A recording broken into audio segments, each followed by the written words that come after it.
أما بعد فأعوذ بالله من الشيطان الرجيم. بسم الله الرحمن الرحيم. إن الله وملائكته يصلون على النبي يا أيها الذين آمنوا صلوا عليه وسلموا تسليما. اللهم صل على محمد وعلى آل محمد كما صليت على إبراهيم وعلى آل إبراهيم إنك حميد مجيد.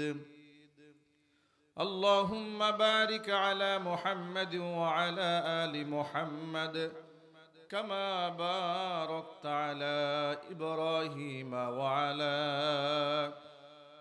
آل إبراهيم إنك حميد مجيد. জবান ছেড়ে মহাব্বতে সকলে মিলে কিছুক্ষণ জিকির করুন, লা ইলাহা ইল্লাল্লাহ, লা ইলাহা ইল্লাল্লাহ।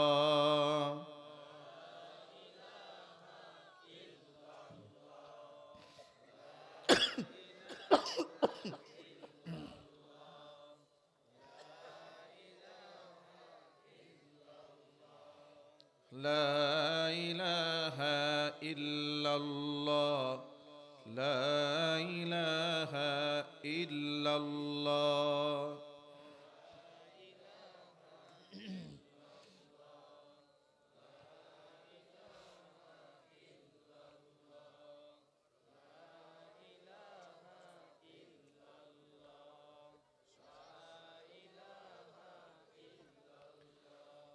لا إله إلا الله محمد رسول الله صلى الله عليه وسلم. ঐতিহ্যবাহী মানিকগঞ্জ জেলার অন্তর্গত ঘিওর উপজেলার বানিয়াজুরি নয়াচর কেন্দ্রীয় জামে মসজিদ, নিজামিয়া হাফিজিয়া মাদ্রাসা, এতিমখানা ও কবরস্থানের উদ্যোগে আয়োজিত আজকের এই বার্ষিক ওয়াজ ও দোয়া মাহফিলের শেষ অধিবেশনের সম্মানিত সভাপতি আলহাজ হযরত মাওলানা মুফতি আলাউদ্দিন সাহেব দামাত বরকাতুহুম, খতিব মসজিদুন নূর ঢাকা ক্যান্টনমেন্ট, শেখুল হাদিস ও মুফতি মাদ্রাসায়ে দারুল উলুম মিরপুর ৬ ঢাকা।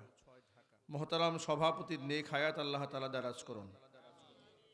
আজকের মাহফিলের সম্মানিত বিশেষ অতিথিবৃন্দ, হাজরাত, উলামায়ে কেরাম, মুরব্বিয়ান আযম, অত্র এলাকা এবং পার্শ্ববর্তী এলাকার বিভিন্ন প্রান্ত থেকে ছুটে আসা দিনদরদি, ইমানদার, পরহেজগার, মুত্তাকি মুসলিম ভাইয়েরা, পর্দার অন্তরালে অবস্থানরত আমাদের সকলের শ্রদ্ধাভাজন পর্দানিশীন মা এবং বোনেরা, মহান আল্লাহ রাব্বুল আলামিনের দরবারে আলী শানে লাখো কোটি শুকরিয়া আদায় করছি যে মহান আল্লাহ তাআলা বাংলাদেশের একটি সংকটকালীন মুহূর্তে, নির্বাচনের পূর্ব মুহূর্তে, যখন বাংলাদেশের মানুষ রাজনৈতিক কারণে শততা বিভক্ত, ওই মুহূর্তেও হাজারো প্রতিকূলতাকে পেছনে ফেলে মহান আল্লাহ তাআলা আমাদের কোরআনের মঞ্চে যথা সময়ে উপস্থিত হওয়ার তৌফিক দান করেছেন। সেজন্য আপনারা খুশি না বেজার? কম না বেশি? উচ্ছ্বসিত কণ্ঠে, খুশি মনে, মন প্রাণ উজাড় করে আল্লাহ পাকের শেখানো ভাষায় শুকরিয়া জ্ঞাপন করছি। জবান ছেড়ে দিয়ে সকলে একযোগে বলছি আলহামদুলিল্লাহ। রব্বানা লাকাল হামদ হামদান কাসীরা তাইয়িবান মুবারাকান ফীহি ইয়া রব্বি লাকাল হামদু কামা ইয়ানবাগি লিজালালি ওয়াজহিকা ওয়া আযীমি সুলতানিকা। আল্লাহ তাআলা আজকের ওয়াজ মাহফিলকে কবুল করুন। নয়াচর কেন্দ্রীয় জামে মসজিদকে আল্লাহ তাআলা কবুল করুন। নিজামিয়া হাফিজিয়া মাদ্রাসা ইতিমখানাকে আল্লাহ তাআলা কবুল করেন। কবরস্থানের শায়িত সকল মুর্দেগানের কবরে আযাব আল্লাহ তাআলা কিয়ামত পর্যন্ত বন্ধ করে দিন। কাল হাসরের কঠিন ময়দানে আজকের এই আয়োজন আল্লাহ তাআলা আমাদের সকলের নাজাতের জরিয়া হিসেবে কবুল করুন। বন্ধুগণ, আমি সপ্তাহ 10 দিনের উপরে প্রচণ্ড ঠান্ডা, কাশিতে কষ্ট পাচ্ছি।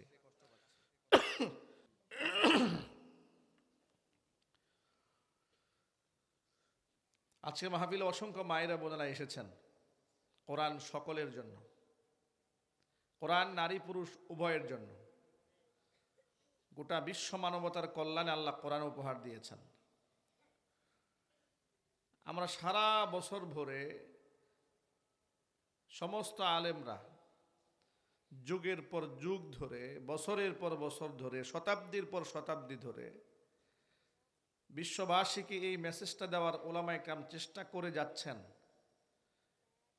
যে আল্লাহ তাআলা এই পৃথিবীতে নারী জাতির যে সম্মান দিয়েছেন, ইসলাম যে সম্মানটা দিয়েছে, পৃথিবীর কোনো ধর্ম, কোনো দর্শন, কোনো মতবাদ আমার মা বোনদেরকে সেই সম্মানের আসনে আসীন দিতে সক্ষম হয়নি। যে সম্মান ইসলাম নারীকে দিয়েছে, এরপরেও নারী বিদ্বেষী তকমা ইসলামের আদর্শকেই গ্রহণ করতে হয়। ইসলামের মতাদর্শকে জাতির সামনে ব্যঙ্গ এবং বিদ্রুপাত্মকভাবে উপস্থাপন করা হয়, অথচ গোটা নারী জাতির জন্য ইসলামের চেয়ে বড় দৌলত আর কিছুই নাই। এত সম্মান আল্লাহ পাক আমার মা বোনদেরকে দিয়েছেন। কোরআন মাজিদের সূরাতুন নাহাল 14 নম্বর পারার হিফজ কোরআন মাজিদের 14 নম্বর পৃষ্ঠার মধ্যে এসেছে, 12 নম্বর পৃষ্ঠায় এসেছে সূরাতুন নাহালের 58 এবং 59 নম্বর আয়াতে, ওয়াইদা বুশশিরা আহাদুহুম বিল উনসা, জাহিলি যুগে যখন কোনো পিতাকে এই সুসংবাদ দেওয়া হতো যে তোমার মেয়ে হয়েছে, জল্লা ওয়াজহুহু মুসওয়াদ্দান, চেহারা কালো হয়ে যেত, ওয়াহুয়া কাযীম, সে মারাত্মক মনে কষ্ট পেত। এমনই কষ্ট পেত, ইয়াতাওয়ারা মিনাল কাওমি, সে এলাকার মানুষ থেকে নিজেকে আড়াল করে রাখত। মানুষের সামনে সে মুখ দেখাতো না। সে মনে মনে ভাবত আইয়ুমসিকুহু আলা হুনিন, আমার মেয়ে হয়েছে, লোকেরা আমাকে মেয়ের বাবা বলবে, এটা তো একটা সামাজিক লজ্জা। এই লজ্জাকে মেনে নিয়ে লাঞ্ছনা, গঞ্জনা, অপবাদের বোঝা বহন করে আইয়ুমসিকুহু আলা হুন, এর কি বাঁচায় রাখবো আমি ইয়াদুসসুহু ফিত তুরাব, নাকি মাটির নিচে পুঁতে ফেলবো। জাহিলি যুগে অসংখ্য বাবারা নিজ হাতে নিজের জীবন্ত কন্যা সন্তানকে মাটির নিচে পুঁতে ফেলেছে। জোরে বলেন নাউজুবিল্লাহ। দাহিয়া কালবি রাদিয়াল্লাহু তাআলা আনহুর ঐতিহাসিক ঘটনা তার রাজ সাক্ষী। দাহিয়া কালবি রাসূলের সামনে এসে বলছিলেন, ইয়া রাসূলুল্লাহ, আমি আমার নিজ হাতে আমার একাধিক কন্যা সন্তানকে হত্যা করেছি, কিন্তু একটি কন্যা সন্তানের আত্মচিৎকার আজও আমার কানে বাজে। আমার স্ত্রী যখন সন্তান সম্ভবা ছিল, তখন আমি দূর সফরে ব্যবসায়িক কাজে ছিলাম। এরপরে যখন আমার মেয়ে হলো, আমি যখন বাড়ি এসেছি, আমার স্ত্রী বলেছে, তোমার যে সন্তান হয়েছিল সন্তানটা মারা গেছে, কিন্তু এই যে মেয়েটা দেখতে পাচ্ছ এটা তোমার মেয়ে নয়, এটা কোনো এক আত্মীয়র মেয়ে। এই কথা বলে এই মেয়েটাকে ধীরে ধীরে বড় করতে শুরু করলো। যখন এই মেয়েটা আমার সাথে হাসি তামাশায় মেতে উঠল, বাচ্চার বয়স যখন 2-2.5 বছর 3 বছর হয়, দেখবেন বাচ্চাদের আচরণ, বাচ্চাদের কথাবার্তা, অ্যাটিটিউডের মহব্বত, ভালোবাসা, আন্তরিকতা মানুষের হৃদয়কে খুব আকর্ষণ করে, ঠিক কিনা? আমার নিজের ঘরেও ছোট মেয়ে আছে, আমার এর চালচলন দেখলে দাহিয়া কালবি রাদিয়াল্লাহু তাআলা আনহুর কথাটা আমার মনে পড়ে। ছোট্ট মেয়ে কত কথা বলে, কথার কোনো শেষ নাই, কথার জাদু, ফুলঝুরি, এক এক সময় এক এক কথা বলে। আমরা শুধু কথা শোনার জন্য নানা কথা জিজ্ঞেস করি একে। দাহিয়া কালবি রাদিয়াল্লাহু তাআলা আনহুর কথাটা এই জন্য মনে পড়ে, রাসূলের কাছে ঘটনার বিবরণ দিয়ে বলছেন, ইয়া রাসূলুল্লাহ, মেয়ের মা যখন বুঝতে পারলো যে এর সাথে আমার একটা সখ্যতা তৈরি হয়ে গেছে, পরিচয় যদি আমার কাছে দেয়ও, আমি আর মেয়ের গায়ে টাচ করব না। তখন মেয়ের মা একদিন আমাকে বলে যে এটা তো আমার ভাতিজি বলে আমি তোমার কাছে রেখে দিয়েছিলাম, আসলে সে ভাতিজি নয়, এটা তোমারই মেয়ে। কিন্তু আমি জাহিলি যুগের মূর্খতায় অন্ধকারে এমনভাবেই ডুবেছিলাম, যে মেয়েটা আমাকে এত মহব্বত করে আমি তার মহব্বতকে ভুলে গেলাম। তাকে আমি পরিকল্পিতভাবে নানি বাড়ি নিয়ে যাওয়ার কথা বলে তাকে সাজিয়ে দিতে বললাম। আমার স্ত্রী আমার মেয়েটাকে সাজিয়ে দিল। মেয়ের জন্য আমি মরু প্রান্তরে গিয়ে কবর খোঁড়া শুরু করলাম। আমি যখন মরু প্রান্তরে কবর খুঁড়ছি, তখন মাটি ধুলোবালি আমার দাড়ির মধ্যে এসে লাগছে। আমার ছোট্ট মেয়েটি নিজ হাতে সে দাড়ি পরিষ্কার করে দিচ্ছে। আমার ছোট্ট মেয়েটি আদৌ জানে না তখন যে এটা তার জন্য আমি মৃত্যুকূপ ফুটছি।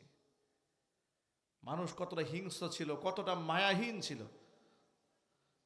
দাহিয়া কালবি রাদিয়াল্লাহু তাআলা আনহু বলেন, আমি যখন একের পর এক কবর খুঁড়তে থাকলাম, ছোট্ট শিশু মেয়েটি আমার দাড়ির মধ্যে যখন বালু কণা লেগে যায় নিজ হাতে দাড়িটা পরিষ্কার করে দেয়। এত আদর স্নেহ, এত টান, এত মহব্বত আমার অন্তরকে বিগলিত করতে পারল না। মেয়েটাকে আমি যখন সম্পূর্ণ কবর খনন করা হয়ে গেল, আমি এর মধ্যে ধাক্কা দিয়ে ফেলে দিলাম। মেয়েটা বুঝতে পারলো আমি তাকে হত্যা করার ষড়যন্ত্র করছি। যখন চতুর্দিক থেকে বালু চাপা দিচ্ছিলাম, আমার মেয়েটা আমার কাছে চিৎকার করে বাঁচতে আর্তনাদ করেছিল যে কখনো তোমাকে বাবা বলে পরিচয় দেব না, আমাকে একটু বাঁচার সুযোগ করে দাও। আমি পাষণ্ড পিতা, আমার মন একটু পর্যন্ত বিগলিত হলো না। আমি মেয়েটাকে যখন পুরোপুরি মাটি চাপা দিলাম, আমার মেয়েটা আব্বা বলে একটা চিৎকার মেরেছিল। ইয়া রাসূলুল্লাহ, আল্লাহর কসম করে বলি, ওই চিৎকারের আওয়াজ আর কান্নার আওয়াজ এখনো পর্যন্ত আমার কানে বাজে। নবীজি সাল্লাল্লাহু আলাইহি ওয়াসাল্লাম দাহিয়া কালবি রাদিয়াল্লাহু তাআলা আনহুর কণ্ঠ থেকে, জবান থেকে বিবরণ শোনার পরে হুজুরের চোখ থেকে পানি বেয়ে বেয়ে দাড়ি ভিজে ভিজে পড়ছিল। আল্লাহর হাবিব রাহমাতুল লিল আলামিন বললেন, মানুষ এতটা পাষণ্ড হয় কি করে? দাহিয়া কালবি রাদিয়াল্লাহু তাআলা আনহু বলেন, ইয়া রাসূলুল্লাহ, ইসলাম ধর্ম গ্রহণ করার কারণে আল্লাহ পাককে আমার বিগত জীবনের সমস্ত গুনার খাতা মাফ করে দিবেন। আল্লাহর হাবিব রাহমাতুল লিল আলামিন বললেন, আল ইসলামু ইয়াহদিমু মা কানা ক্বাবলা। ইসলামের বাণী, তাওহীদের বাণী, কালিমার বাণী এতটা সুপ্রিম পাওয়ার, একবার বিশ্বাস নিয়ে যদি কেউ কালিমা পড়ে মুসলমান হয়ে যায়, কুফরি হালাতে যত গুনাহ বান্দা করেছিল সমস্ত গুনাহ আল্লাহ মাফ করে দেন। জাহিলি যুগে অসংখ্য বাবারা নিজ হাতে সন্তানকে হত্যা করেছে। কোরআন মাজিদ আল্লাহ পাক সেই ইতিহাসটাই তুলে ধরে বলছেন, যখন তাদেরকে সুসংবাদ দেওয়া হতো মেয়ে হয়েছে, এলাকার মানুষকে ওরা মুখ দেখাতো না। এরা মনে মনে ভাবতো আয়ুমসিকুহু আলা হুন, দুনিয়ার লাঞ্ছনা গঞ্জনা বরদাস্ত করে মেয়েটাকে আমি বাঁচায় রাখবো নাকি জিন্দা মাটির নিচে পুঁতে ফেলবো। আমার আল্লাহ পাক বলেন, আলা সাআ মা ইয়াহকুমুন, এদের বিচার ফয়সালা কতই না নিকৃষ্ট ছিল। যে সমাজে নারীদের কোনো মূল্য ছিল না, সেই সমাজে ইসলাম আসার পরে নবী করিম সাল্লাল্লাহু আলাইহি ওয়াসাল্লাম দ্ব্যর্থহীন ভাষায় ঘোষণা করলেন, যে ঘরে প্রথম কন্যা সন্তান জন্মগ্রহণ করে আসমানের রহমতের সমস্ত দরজা আল্লাহ ঘরের জন্য উন্মুক্ত করে দেন। যে সমাজের নারী জন্মগ্রহণ করলে এলাকায় মানুষ মুখ দেখাতো না, সেই সমাজে আল্লাহর নবী স্পষ্ট ভাষায় ঘোষণা করলেন, মান আলা জারিয়াতাইনি আও থালাসান আও উখতাইনি আও সালাসান, কোন ব্যক্তি যদি দুটি কন্যা সন্তান লালন পালন করে, অথবা তিনটি লালন পালন করে, অথবা দুটা বোনকে লালন পালন করে, অথবা তিনটা বোনকে লালন পালন করে, ফাআদ্দাবাহুন্না ওয়া আহসানা ইলাইহিন্না, এদেরকে আদব শেখায়, এদের সাথে সুন্দর আচরণ করে, ইহসান করে, এদের উপর জুলম না করে, কানা লাহুল জান্নাহ, শুধুমাত্র 3টা কন্যা সন্তান লালন পালন করার বিনিময়ে ব্যক্তি আল্লাহর জান্নাতের মেহমান হয়ে যাবে। চিৎকার দিয়ে এখন আল্লাহু আকবার। অন্য একটা হাদিসের মধ্যে এসেছে, মান আলা জারিয়াতাইন, যে ব্যক্তি 2টি কন্যার সন্তানকে লালন পালন করবে দুনিয়াতে, কাল কিয়ামতের ময়দানে মুহাম্মদ সাল্লাল্লাহু আলাইহি ওয়াসাল্লাম এবং ওই 2 কন্যার পিতা, কোন বর্ণনার মধ্যে 3 কন্যার পিতা আর আমি মুহাম্মদ সাল্লাল্লাহু আলাইহি ওয়াসাল্লাম জান্নাতে এইরকম পাশাপাশি অবস্থান করব। ভাবা যায় এই কথাটি রাসূল সেই জমানায় বলেছেন, সেই সময় বলেছেন, যে সময় এই সমাজে মেয়ে সন্তান জন্মগ্রহণ করলে মানুষ আজন্ম পাপ মনে করত। আল্লাহর নবী রাহমাতুল লিল আলামিন ওই আমলেই বললেন, তোমরা কন্যাদেরকে গালি দিও না, কারণ আমি মুহাম্মদ সাল্লাল্লাহু আলাইহি ওয়াসাল্লাম কন্যাদের পিতা। একের পর এক নারীদের অধিকার রাসূল প্রতিষ্ঠিত করতে শুরু করলেন। সুবহানাল্লাহ পড়েন। এমন প্রতিষ্ঠিত করলেন, নিজের মেয়ে ফাতেমাতুজ জাহরা রাদিয়াল্লাহু তাআলা আনহা দূর সফরে কোথাও বের হওয়ার সময় আল্লাহর নবী সর্বশেষ ফাতেমার কাছ থেকে বিদায় নিয়ে যেতেন। সুবহানাল্লাহ পড়েন। মেয়েকে কেমন প্রাধান্য দিয়েছেন, মেয়ের কাছ থেকে বিদায় নিয়েছেন। আবার জিহাদের ময়দান থেকে দূর সফর থেকে ফিরে এসেছেন, সবার আগে ফাতেমার সাথে সাক্ষাৎ করেছেন। হুজুর বলেন, আল্লাহর পক্ষ থেকে আমার কাছে 3টি জিনিস তবিয়াতান, সৃষ্টিগতভাবে আমার কাছে 3টি জিনিস প্রিয় করা হয়েছে। কয়টি জিনিস? 3টি। 1 নাম্বার, হুব্বিবা ইলাইয়ান নিসা, আমার কাছে নারীদেরকে, স্ত্রীদেরকে প্রিয় করা হয়েছে। সে সময়ের কথা, যে সময় নারীদের কোনো মূল্য নাই পৃথিবীতে। নারীদের হায়েজ নেফাজের সময় মেয়েদেরকে ছাগলের ঘরের মধ্যে রাখা হয়, নিজের ঘরে থাকতে দেওয়া হয় না। গিন্নার সাথে বলে নাউজুবিল্লাহ। সে আমলে রাসূল বলে, আমার কাছে 3টি জিনিস প্রিয় করা হয়েছে। হুব্বিবা ইলাইয়ান নিসা, স্ত্রীদেরকে, নারী সম্প্রদায়কে আমার কাছে সম্মানিত করা হয়েছে। 2 নাম্বার, অতীব, সুগন্ধি ব্যবহার করা আমার কাছে তবিয়াতান প্রিয় করা হয়েছে। আল্লাহ নবী এত বেশি সুন্দর সুগন্ধি ব্যবহার করতেন। শামাইলে তিরমিজিতে এসেছে, হযরত জাবির ইবনে আব্দুল্লাহ রাদিয়াল্লাহু তাআলা আনহু হাদিসের রাবী, তিনি বলেছেন, হুজুরের সাথে মুসাফা করার পরে ঘন্টার পর ঘন্টা হাত থেকে মেশকাম্বর ঘ্রাণ বের হতো। রাসূলের জিন্দেগীর মধ্যে নাপাকির কোনো স্থান নাই। অথচ আমাদের এই সমাজে আল্লাহর ওলির নাম ব্যবহার করে, আল্লাহর ওলিদের লকব ব্যবহার করে 40 দিন গোসল করে না। গা থেকে পাঠার দুর্গন্ধ আসে, গাঁজা সেবন করে, এমনকি তারা নানা ধরনের নেশায় আসক্ত। তারা হয়ে গেছে এই সমাজের পীর। তাদের পায়ে লোকেরা সেজদা দেয়, পুরুষরাও সেজদা করে, মহিলাও সেজদা করে। কি দেশে এগুলো নাই? মানিকগঞ্জেতে এগুলোর ক্ষেত, কি বলেন আপনারা, খনি খনি, অভাব নাই। বাড়ি বাড়ি পীর, নামাজ নাই, রোজা নাই, হজ নাই, জাকাত নাই, আল্লাহ পরকালের চিন্তা নাই, পীর হয়ে বসে আছে। ভালো করে খোঁজ খবর নিয়ে দেখবেন পায়খানা করে পানিও নেয় না ঠিক মতো। ঠিক না? ঠিক জুড়ে বলেন। ওলি হয়ে বসে আছে, মাজার সাজায় বসে আছে। ওই যে কয়েকদিন আগে আবুল সরকার নিকৃষ্ট কথা বললো না, এর বাড়ি কই? কত সৌভাগ্য আপনাদের না? বিরাট বড় বড় ওলিদের জন্ম হয়েছে আপনার এলাকায়। আল্লাহ হেদায়েত দান করে, জোরে কোন আমিন। হুজুর বলেন, 3টি জিনিস আমার কাছে ফিতরাতান প্রিয় করা হয়েছে। 1, হুব্বিবা ইলাইয়ান নিসা, নারীদেরকে প্রিয় করা হয়েছে। 2 নাম্বার, অতীব, সুগন্ধি ব্যবহার করা আমার কাছে বড্ড প্রিয় করা হয়েছে। আল্লাহ নবী এত বেশি সুগন্ধি ব্যবহার করতেন, সুগন্ধি মাখতেন দাড়িতে, সুগন্ধি মাখতেন মাথার চুলে। সুগন্ধির ব্যবহার করতে করতে 17 থেকে 18, 18 থেকে 22 তার চুল লালচে লালচে হয়ে গিয়েছিল। এত সুগন্ধি হুজুর ব্যবহার করতেন।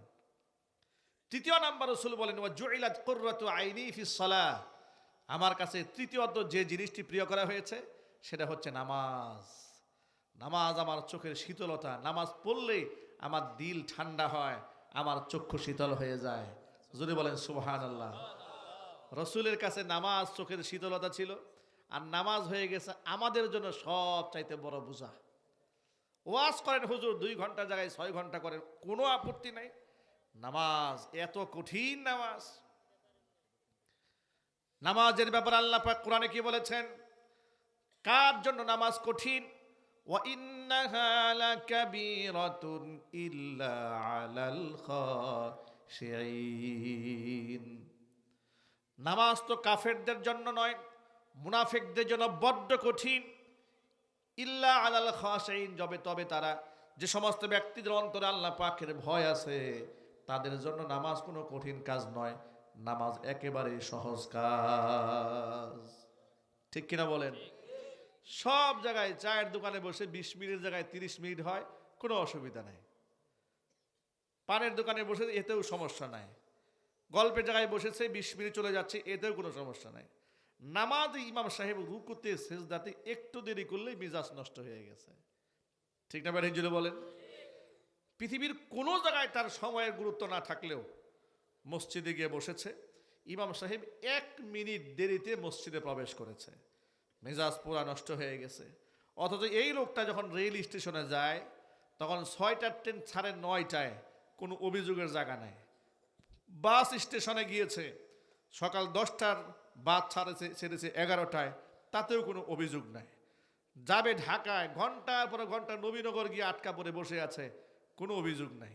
পৃথিবীর সব জায়গায় তার অভিযোগ শূন্য, শুধু মসজিদে ইমাম সাহেব 1 মিনিট লেট করলো কেন, একেবারে জাপানের নাগরিক হয়ে যায়। ঠিকটা ব্যাঠিক যদি বলেন?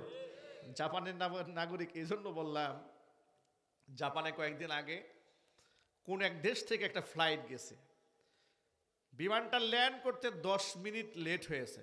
কয় মিনিট? 10 মিনিট রানওয়েতে তাকে লেট কেন হলো? জাপান কর্তৃপক্ষ, জাপান এয়ারপোর্ট তাকে পারমিশন দেয় না এই বিমান ল্যান্ড করার। 10 মিনিট কেন লেট হয়েছে? এই বিমান নামতে দেওয়া হবে না। আকাশপথ থেকে বিমানকে ব্যাক করে দেওয়া হয়েছে, যে দেশ থেকে আসছো ওই দেশে চলে যাও। সময়ের জ্ঞান কেমন? 10 মিনিট লেট কেন? আর আমাদের দেশের বিমান, সুবহানাল্লাহ। সিলেটে কয়েক বছরের শুরুতে, দূরে তো মাহফিল একদম কমে ফেলেছে, এখন মাহফিল দেই না, রাস্তাঘাট খারাপ। কর্তৃপক্ষ বলেন আমরা বিমানের ব্যবস্থা করি, আচ্ছা ঠিক আছে। এয়ারপোর্টে গেলাম, 4 ঘন্টা বসায় রাখছে। কয় ঘন্টা? বিমানের টিকিট কেটে 4 ঘন্টা বসা। কল্পনা করা যায়? অভিযোগের কোনো জায়গা নাই। আপনার না থাকবে আপনার খাবার গুরুত্ব, না সময়ের গুরুত্ব, কোনো কিছু গুরুত্ব থাকবে না। আপনি যে অভিযোগ বক্সে গিয়ে অভিযোগ করবেন, সেই অভিযোগের বক্সও নাই। সোনার বাংলাদেশ, এদেশের নাম কি? সোনার বাংলাদেশ, চোরে ভরপুর।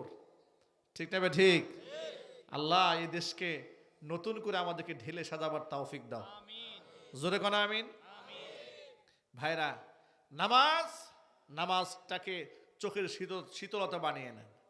বিপদে পড়েছেন, মুসিবতে পড়েছেন, কোরআন তো বলে দিয়েছে, ইয়া আইয়ুহাল্লাযীনা আমানুস্তাঈনু বিস-সাবরি ওয়াস-সালাহ ইন্নাল্লাহা মা'আস-সাবিরিন। ওই ইমানদারেরা, আমি আল্লাহর কাছে 2টা জিনিসের মাধ্যমে সাহায্য প্রার্থনা করবে। কয়টা জিনিস? ইস্তাঈনু বিস-সাবরি ওয়াস-সালাহ, ধৈর্যের মাধ্যমে আর নামাজের মাধ্যমে আমার কাছে সাহায্য প্রার্থনা করো। এই যে মাজারে গিয়ে যারা টাকা পয়সা দেন, খোদার কসম, আপনার এই টাকা দুনিয়াও শেষ করেছে, আপনার আখিরাতটাও শেষ করেছে। আপনাদেরকে যদি প্রশ্ন করি, মরা মানুষের টাকার প্রয়োজন না জিন্দা মানুষের প্রয়োজন? সবাই জুড়ে বলেন। তা আপনি কবরের উপরে যে টাকাটা দিয়ে আসলেন, কাকে দিয়ে আসলেন বলেন আপনি? আমি ধরলাম কবরে যিনি শুয়ে আছেন তারা আপনি বড্ড মহব্বত করেন, আমি মেনেই নিলাম। তো মহব্বত করে কবরের উপরে টাকা দিয়ে আসলেন, এই টাকা দিয়ে কি কবরে শুয়ে থাকা ব্যক্তির 4 পয়সার ফায়দা হবে? আরো জোরে কন। আপনার হবে? টাকাটা কেন দিলেন? বহু বছর আগে আমি গাজীপুর থেকে ময়মনসিংহে মাহফিলে যাচ্ছি, রেন্ট কার সেন্টার থেকে একটা প্রাইভেট কার ভাড়া নিয়েছে। আমাদের গাজীপুর চৌরাস্তা পার হওয়ার পরে রাস্তায় একটা মাজার আছে, ফসি পাগলার মাজার। হঠাৎ করে আমার ড্রাইভার গাড়ি ব্রেক দিল, আমাকে বলে হুজুর একটু বসেন, আমি একটু আসতেছি। আমি তো যাত্রী, তখন আমি রেন্টে কার থেকে গাড়িটা ভাড়া নিয়েছি। আমাকে বসিয়ে সে মাজারে গেল। আমি দেখলাম যে কি করে, গিয়ে দেখি সেখানে কিছু টাকা দিয়ে এরপরে উঠল। আমি জিজ্ঞেস করলাম কি ব্যাপার, হঠাৎ করে গাড়ি ব্রেক দিলেন?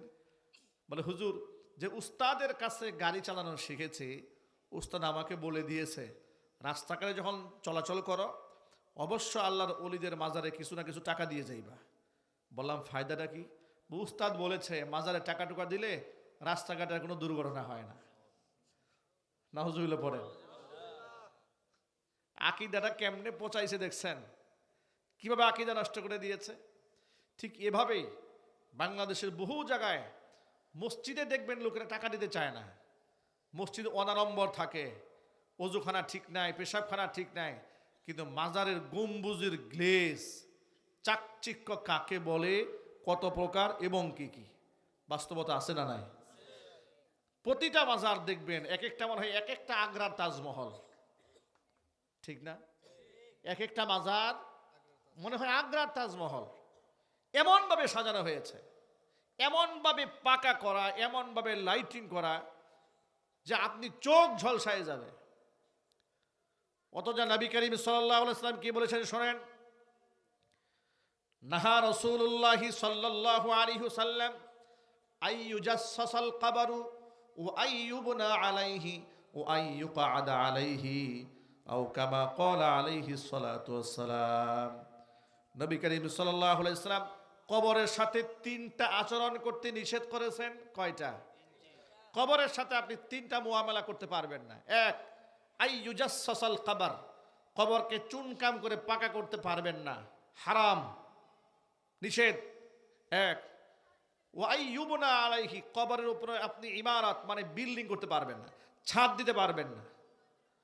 এবার আপনারা বলেন মাজার পাকা করা হয় না, উপরে ছাদ দেওয়া হয় না? তিন নাম্বার, ওয়া আইয়ুকআদা আলাইহি, কবরের উপরে বসতে আল্লাহর নবী নিষেধ করেছেন। কবরের উপর বসতে নিষেধ করেছেন, পাকা করতে নিষেধ করেছেন, কবরের উপর ছাদ দিতে নিষেধ করেছেন। মাজারে এই লাস্টেরটা শুধু করা হয় না, কবরের উপর বসা হয় না, বাকি দুইটা অত্যন্ত যত্ন সহকারে করা হয়, ঠিক না? বের হিজুরে বলেন। অথচ এই কাজটা করা হালাল না হারাম? হারাম কাজ করা হচ্ছে। এই যে আপনাদের পার্শ্ববর্তী এলাকাতে ফরিদপুরের বোয়ালমারিতে, সেখানে ওই যে নুরা পাগলার মাজার দেখেছেন না? নুরা পাগলাকে কবর থেকে বের করে নাকি লোকেরা আগুন দিয়ে পুড়িয়ে দিয়েছে।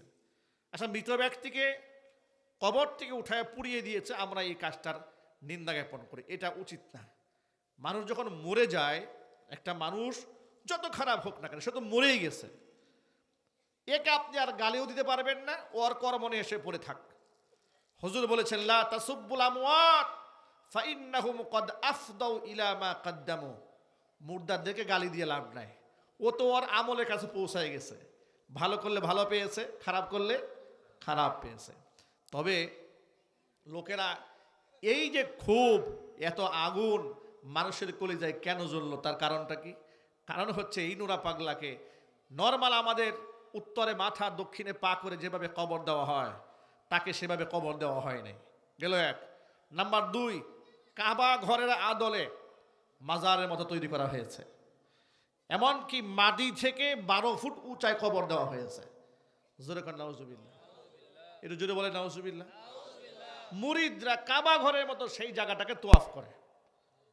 এই কাজ মুসলমানরা বরদাস্ত করতে পারে? চিৎকার দিয়ে বলেন পারে? প্রশাসনকে জানানো হলো, তারা ব্যবস্থা গ্রহণ করলো না, সেখানে বেদম মারামারি হলো। এরপরে তাওহীদি জনতা সেখানে গিয়ে আগুন দিয়ে লাশ পুড়াই দিল। লাশ যখন পুড়িয়ে দেওয়া হয়েছে, তখন দেখলাম গোটা বাংলাদেশের তথাকথিত সুন্নিরা খুব মায়া কান্না শুরু করলো। লাশ পুড়িয়ে দেওয়া হয়েছে, এত করা হলো, মাজারের সাথে বিয়াদবি করা হলো। পরে খোঁজখবর নিয়ে দেখা গেল এই লোক তো মুসলমান ছিল, খ্রিস্টান, তার ছেলে খ্রিস্টান ধর্মের দাওয়াত দিয়ে বেড়ায়, তার পক্ষেও দেখলাম বাংলাদেশের মুসলমানরা দাঁড়ায় গেল। এই কথাটা আপনাদের সামনে বলার উদ্দেশ্য কি? উদ্দেশ্য হলো এই যে একজন মৃত ব্যক্তি দুনিয়া থেকে চলে যাওয়ার পরে কবরগুলাকে মাজারের রূপ দিয়ে এরপরে তার পূজা করা, অর্চনা করা, তাওয়াফ করা, এগুলা বাংলাদেশের বিভিন্ন জেলাতে গ্রামগঞ্জে চলছে। অসংখ্য নারী এবং পুরুষরা হুমড়ি খেয়ে পড়ছে। অথচ আপনারা এক বাক্যে জবাব দিয়ে বলেন সাহায্য করার একমাত্র মালিককে। একটু বিশ্বাস নিয়ে বলেন তো, যিনি যেখানে কেউ দেখেন না সেখানে কে দেখেন? যেখানে কেউ সাহায্য করতে পারেন না সেখানে কে সাহায্য করতে পারেন? তো দুরাকাত নামাজ পড়েন, আল্লাহর কাছে সাহায্য প্রার্থনা করেন। আপনি গরিব মিসকিনদের কিছু টাকা সৎকা করে দিয়ে আল্লাহর কাছে সাহায্য প্রার্থনা করেন। আপনি সেটা না করে আপনি ভুল জায়গায় টাকা পয়সা খরচ করলেন। এই যে এলাকার মধ্যে এতিমখানা মাদ্রাসা আছে, নিজামিয়া হাফিজিয়া মাদ্রাসা এতিমখানায় দান করেন। যেখানে দান করলে সওয়াব হবে, আপনি মুর্দা মানুষকে টাকা না দিয়া এতিমদেরকে দান করেন, এরা মাদ্রাসায় পড়াশোনা করে। নবী করিম সাল্লাল্লাহু আলাইহি সাল্লাম বলেছেন, আস-সাই আলাল আরবিলাতি ওয়াল মিসকিন কাল মুজাহিদি ফি সাবিলিল্লাহ ওয়া কাল কাইমি লা ইয়াফতুরু ওয়া কাস সাইমি লা ইফতির আও কামা ক্বালা আলাইহিস সালাতু ওয়াস সালাম।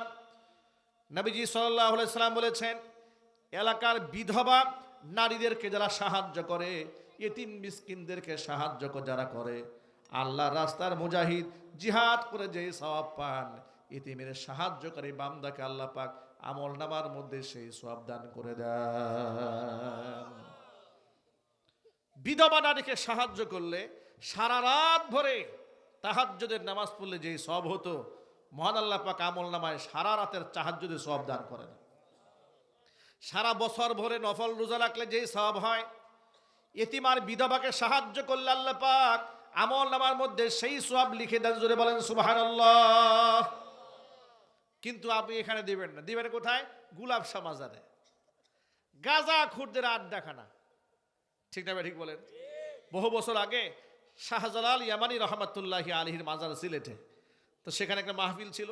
সেই সূত্র ধরে আমি আল্লাহর ওলির কবর জিয়ারত করতে গেলাম, মাজার জিয়ারায় গেলাম।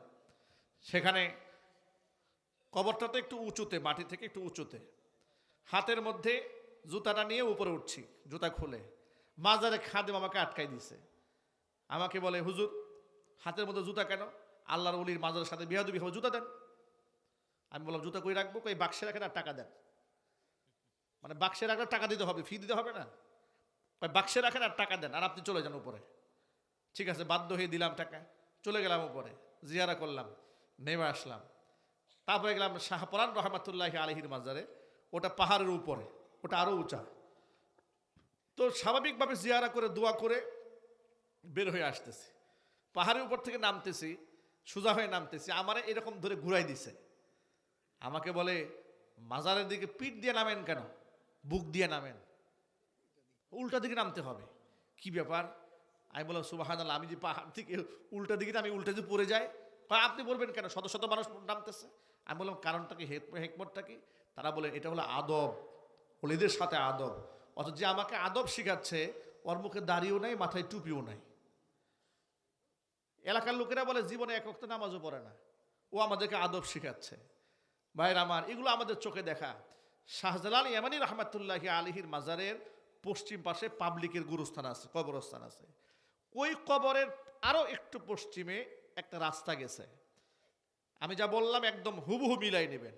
এই রাস্তার এক মাথা থেকে শুরু করে আরেক মাথা পর্যন্ত গাঁজাখুরদের লম্বা সিরিয়াল, প্রকাশ্যে লম্বা লম্বা চুলওয়ালা, সালার চট, এগুলো হাতের মধ্যে শিকল বাকল পরা, প্রকাশ্যে গাঁজা টানতেছে। এগুলা নাকি আল্লাহর ওলি। এগুলা যদি ওলি হয় তো শয়তান কারা? কথা ঠিক না? জুড়ে বলেন, এরা হয়ে গেছে আল্লাহর ওলি। এদেরকে লোকেরা খুশি হয়ে টাকা পয়সা দিচ্ছে। টাকা, এলাকার বিধবা মানুষ আছে, সাহায্য করো। এতিমখানায় সাহায্য করুন। ঋণগ্রস্ত ব্যক্তি আছে, রিক্সা চালায় খায়, সাহায্য করেন। গ্রামের কৃষক ভালো একটা ঘর না, একটা ঘর বানায় দেন। না, এখানে দিবে না, দিবি কোথায়? ওই মাজারের উপর নিয়ে ঢালবে। খোঁজ খবর নিয়ে দেখে না মাজারে টাকাটা খায় কে। দেখা গেল খাদেম পরিবার খায়, খাদাম পরিবারটা পুরাটা গাঁজাখোরের বংশধর। কথা বলতে হবে, ঠিক না? ঠিক জোরে বলেন। আপনাদের সামনে এই কথাগুলো বলার উদ্দেশ্যটা কি? উদ্দেশ্য হচ্ছে নবী করিম সাল্লাল্লাহু আলাইহি সাল্লাম বলেছেন যে আমার কাছে তিনটি জিনিস তবিয়তান প্রিয় করা হয়েছে। এক হচ্ছে মেয়েদেরকে প্রিয় করা হয়েছে, সুগন্ধি ব্যবহার প্রিয় করা হয়েছে, নামাজ আমার কাছে প্রিয় করা হয়েছে। আজকের পর থেকে সেই নামাজ আমাদের কাছেও প্রিয় হয়ে যাবে ইনশাআল্লাহ। একটু জোরে বলেন ইনশাআল্লাহ।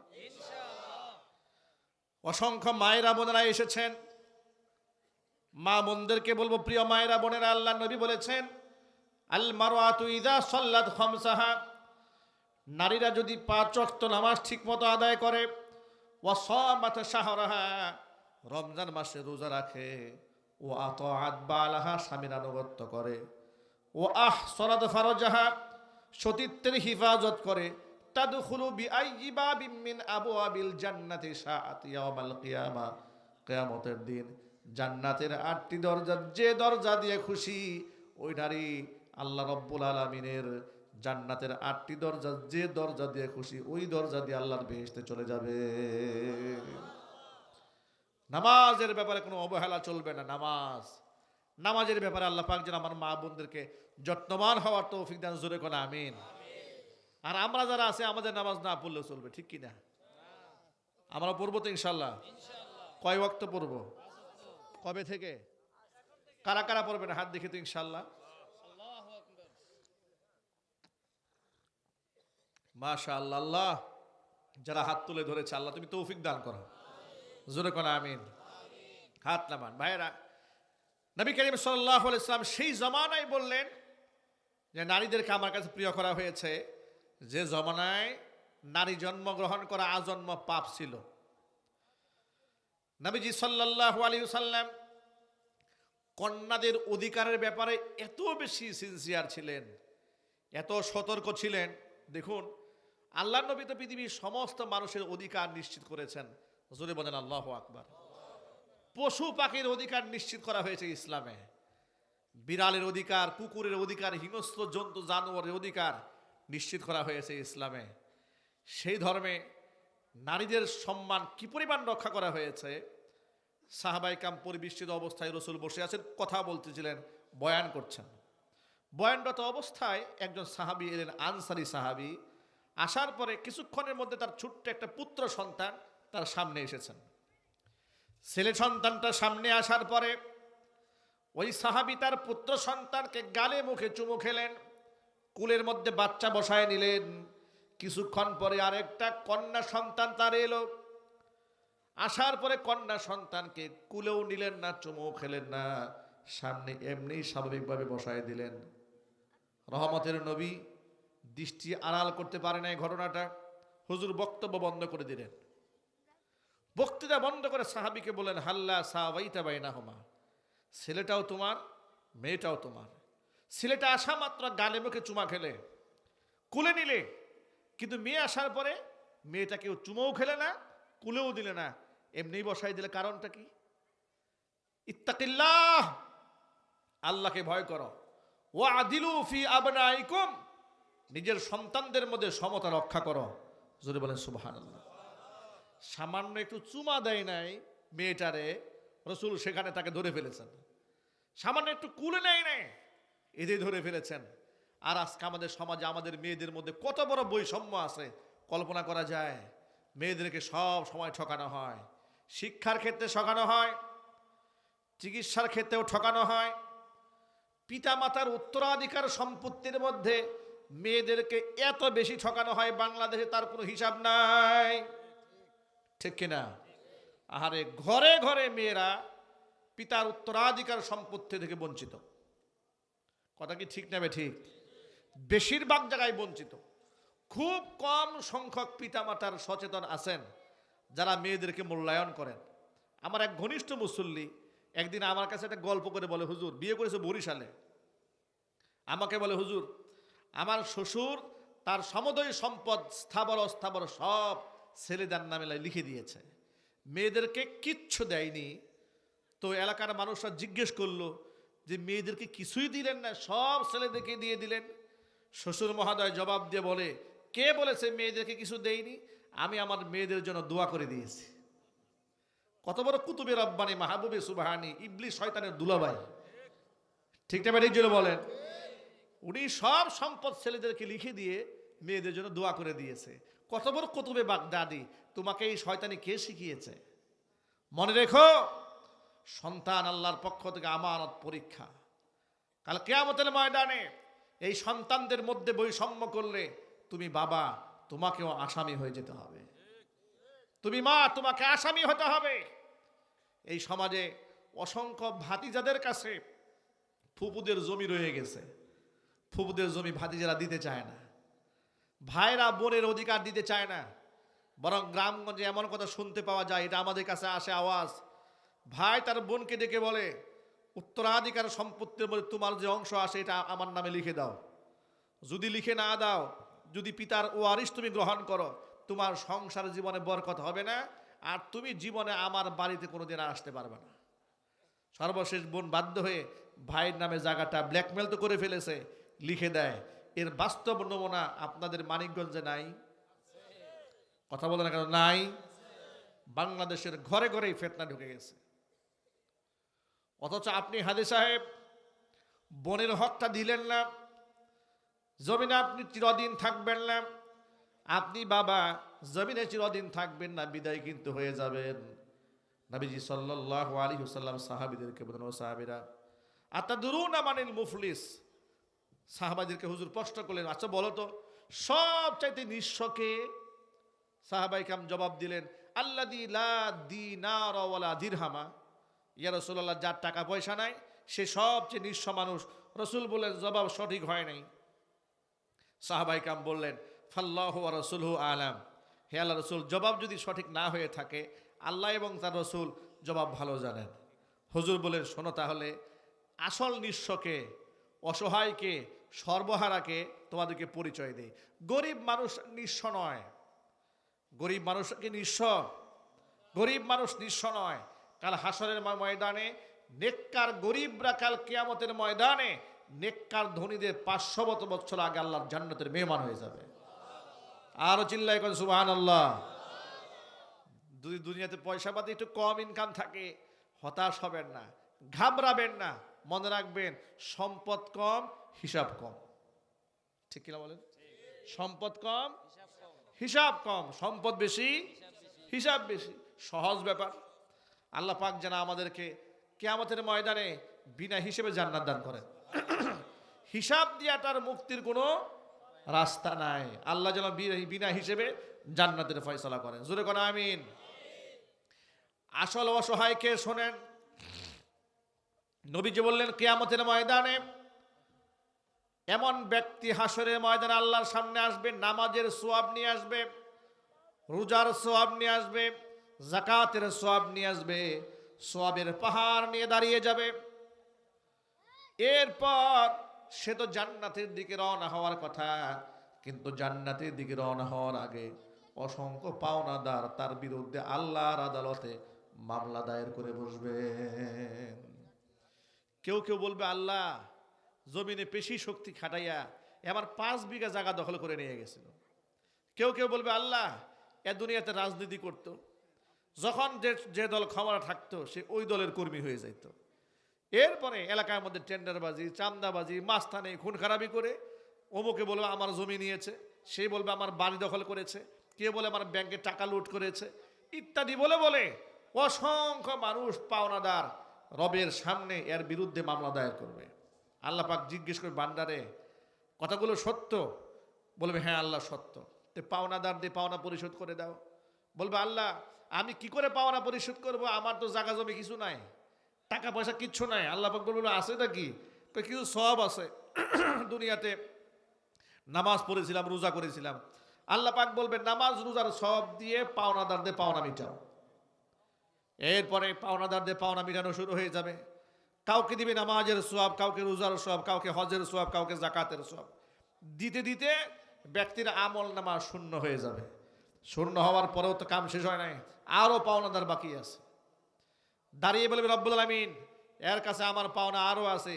আল্লাহ পাক বলবেন, পাওনা মিটাও। ব্যক্তি বলবে, আল্লাহ পাওনা কেমনে মিটাবো? এখন তো দেওয়ার কিচ্ছু নাই, সব শেষ। আল্লাহ বলবেন, দেওয়ার মতো কিছু না থাকলে ওর আমল নামার থেকে গুনাহগুলো নিজের আমল নামায় নিয়ে জাহান্নামে চলে যা। তখন অন্যের আমল নামার গুণাগুলো নিজের আমল নামায় নিয়ে জাহান্নামে নিক্ষিপ্ত হবে। আল্লাহ নবী বলে এই ব্যক্তি হচ্ছে সর্বহারা, এই ব্যক্তি হচ্ছে পৃথিবীর নিকৃষ্ট ফকির মিসকিন। কথা বলেন ঠিক কিনা? এই কথাটা কেন বললাম আপনাদের সামনে? বলার উদ্দেশ্য এটা, যা আমরা যেখানে মেয়েদের আদর স্নেহ বৈষম্য করলে অপরাধী হতে হয়, সেই জায়গায় আমাদের মেয়েদেরকে আমরা উত্তরাধিকার সম্পত্তির অধিকার থেকে বঞ্চিত করেছি, ফুপুদেরকে বঞ্চিত করেছি, বোমদেরকে আমরা বঞ্চিত করেছি। আসামি হতে হবে না? কথা বলেন, এখানে আসামি হতে হবে না? এখানে অন্ততপক্ষে এই আওয়াজ, একটা ওয়াজের মধ্যে এতটুকু সাকসেস, সফলতা, একটা ওয়াজে বসে যদি একটা আমল আমরা করে নিতে পারি, আমরা এখান থেকে এই পণটা করব, যা আমাদের জীবদ্দশায় জেনে শুনে কারো 1 ইঞ্চি মাটি আমরা ভোগ দখল করব না। বলেন ইনশাল্লাহ। একটু হিম্মত নিয়ে বলেন না, সাহস নাই বলার? একটু জোরে বলেন ইনশাল্লাহ। নাকি মনে মনে নিয়ত আছে যে অসুবিধা নাই?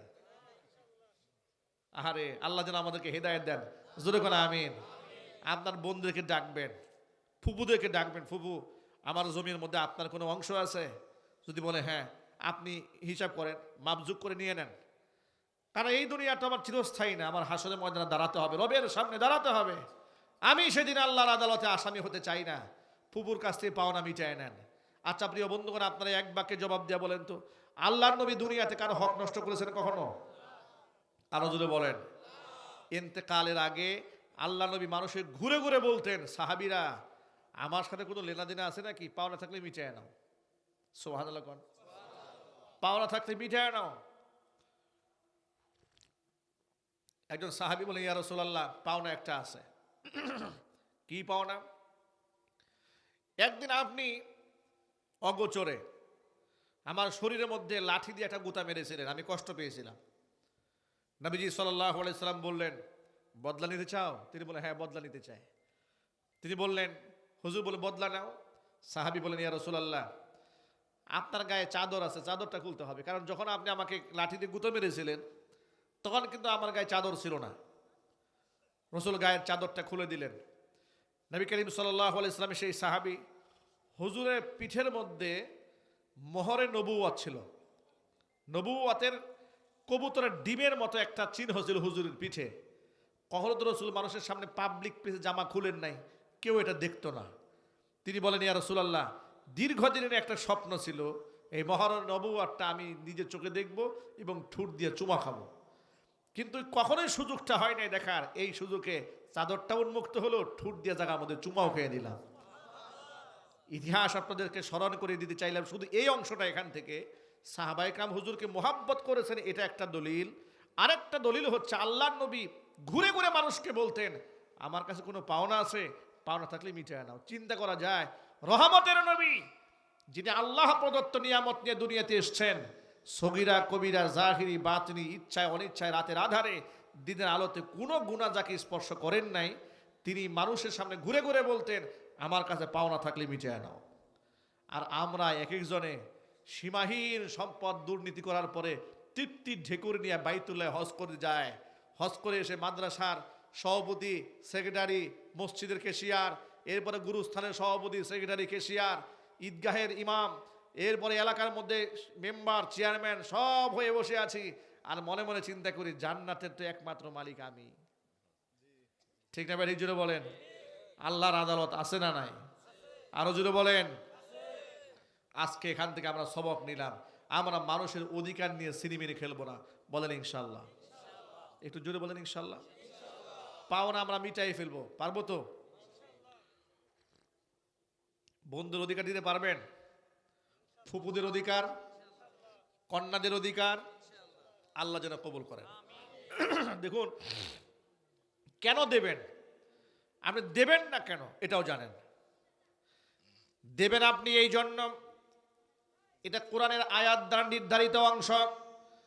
কোরআন মাজিদ আল্লাহ পাক বলেছেন, লিররিজালি নাসীবুম মিম্মা তারাকাল ওয়ালিদানি ওয়াল আকরাবুন ওয়ালিন-নিসাই নাসীবুম মিম্মা তারাকাল ওয়ালিদানি ওয়াল আকরাবুন মিম্মা ক্বাল্লা মিনহু আও কাসুরা নাসীবাম মাফরুদা।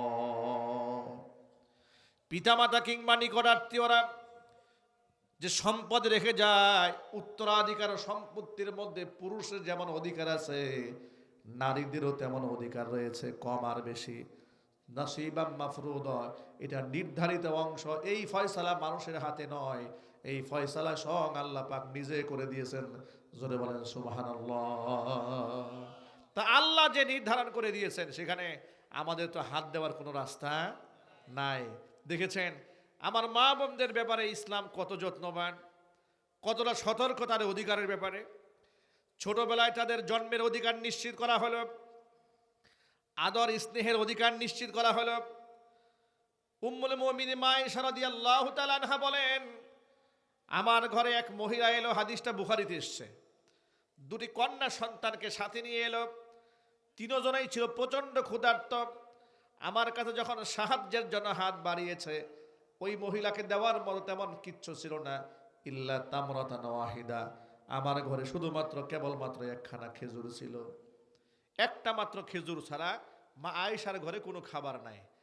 দু জাহানের বাদশার ঘরে খাবার খাওয়ার জন্য একখানা খেজুর ছাড়া কোনো খাবার নাই। সাহাবাই কেরাম রাদিয়াল্লাহু তাআলা আনহুম আজমাইন, নবী করিম সাল্লাল্লাহু আলাইহি ওয়াসাল্লাম এবং তাদের স্ত্রীদের ঘরে আভিজাত্যপূর্ণ জীবনযাপন ছিল না, কিন্তু সুখ দিয়ে শান্তি দিয়ে ভরপুর করে দিয়েছিলেন আল্লাহ রাব্বুল আলামিন। ঠিক কিনা বলেন?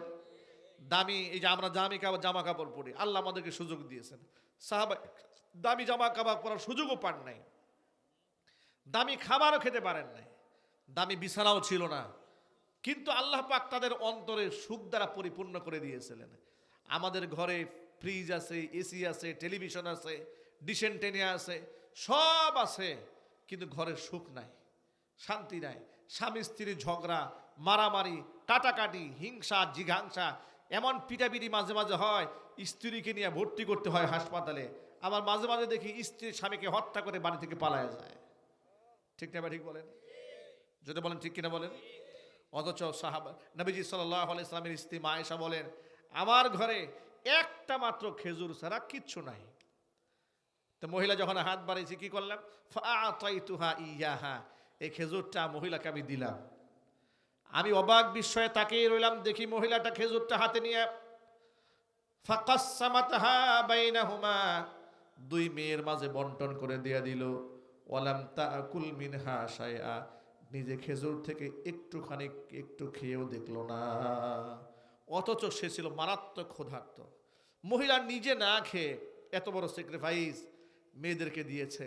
মেয়েদের প্রতি মায়ের এই ভালোবাসার দৃশ্য দেখে আমি মুগ্ধ হলাম। আল্লাহ রসুল যখন আমার ঘরের মধ্যে এলেন, গোটা ঘটনার বিবরণ রসুলের সামনে পেশ করলাম। ঘটনার বিবরণ নবীজি শোনার পরে কি স্টেটমেন্ট দিলেন শোনেন। নবীজি তখন বললেন, মানুবুতুলিয়া মিন হাদিহিল বানাতি বিশাইইন ফাআহসানা ইলাইহিন্না কুন্না লাহু সিতরাম মিনান নার। এই দুনিয়াতে আল্লাহ পাক যাদেরকে কন্যা সন্তান দিয়ে পরীক্ষা করেন, আর ওই কন্যা সন্তানদেরকে তারা যদি আদব করে, স্নেহ করে, মহব্বত করে, কিয়ামতের ময়দানে কন্যা সন্তানগুলা বাপ মার জন্য ঢাল হয়ে সামনে দাঁড়ায় যাবে। বাবা মাকে কন্যা সন্তানগুলা জাহান্নামের আগুনে পড়তে দেবে না। আর জুড়ে বলেন সুবহানাল্লাহ। ভাইরা, এইভাবে একে একে ইসলামে নারীদের অধিকারের কথা বর্ণনা করেছে।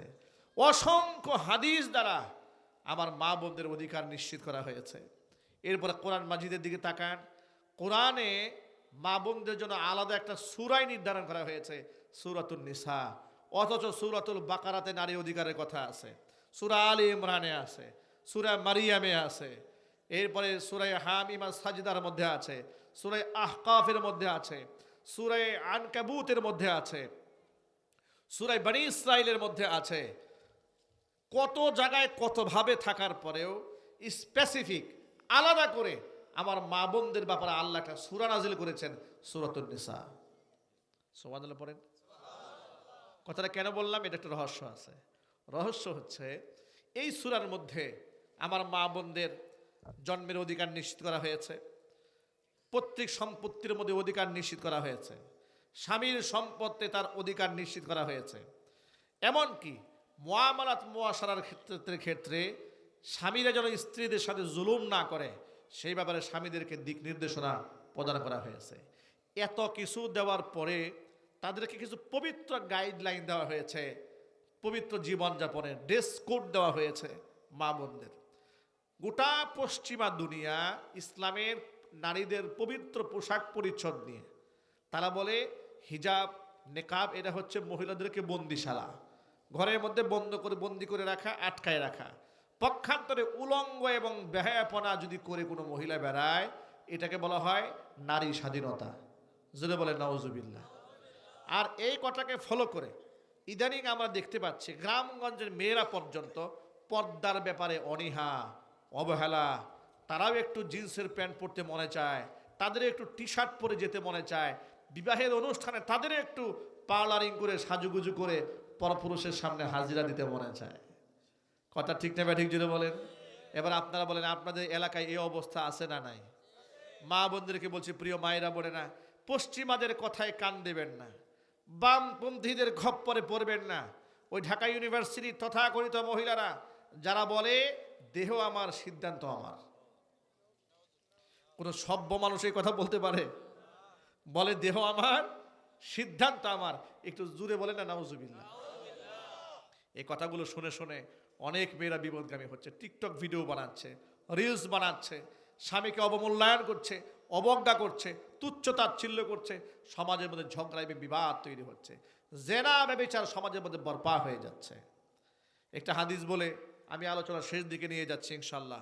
নবী করিম সাল্লাল্লাহু আলাইহি সাল্লাম বলেছেন, সিনফানি মিন আহলিন নার লাম আরহুমা, জাহান্নামের দুইটা শ্রেণী যারা কিয়ামতের পূর্বে পৃথিবীতে আগমন করবেন, যাদেরকে আমি নবী দেখিনি। এর মধ্যে এক নাম্বার হচ্ছে রিজালুম বিআইদিহিম সিয়াতুন কাআদনাবিল বাকার, এমন কিছু পুরুষের আবির্ভাব ঘটবে যাদের হাতে গরুর লেজের মতো লাঠি থাকবে, মানুষদেরকে তারা প্রহার করবে। মুহাদ্দিসরা হাদিসের ব্যাখ্যা করে বলেছেন প্রত্যেক হার জামানার স্বৈরা শাসকদেরকে আল্লাহ নবী ইঙ্গিত করেছেন। আবার কেউ কেউ বলেছেন শুধু স্বৈরা শাসক নয়, তাদের আন্ডারে পরিচালিত প্রশাসনের ওই সমস্ত দায়িত্বশীল ব্যক্তিবর্গ যারা অন্যায়ভাবে মানুষদেরকে প্রহার করে পিটায়, তাদেরকে বোঝানো হয়েছে প্রশাসনে চাকরি করা এই ধরনের জালেম এগুলো বাংলাদেশে নাই। জোরাবাজি বলুন নাই। আজকে দেখেছি শহীদ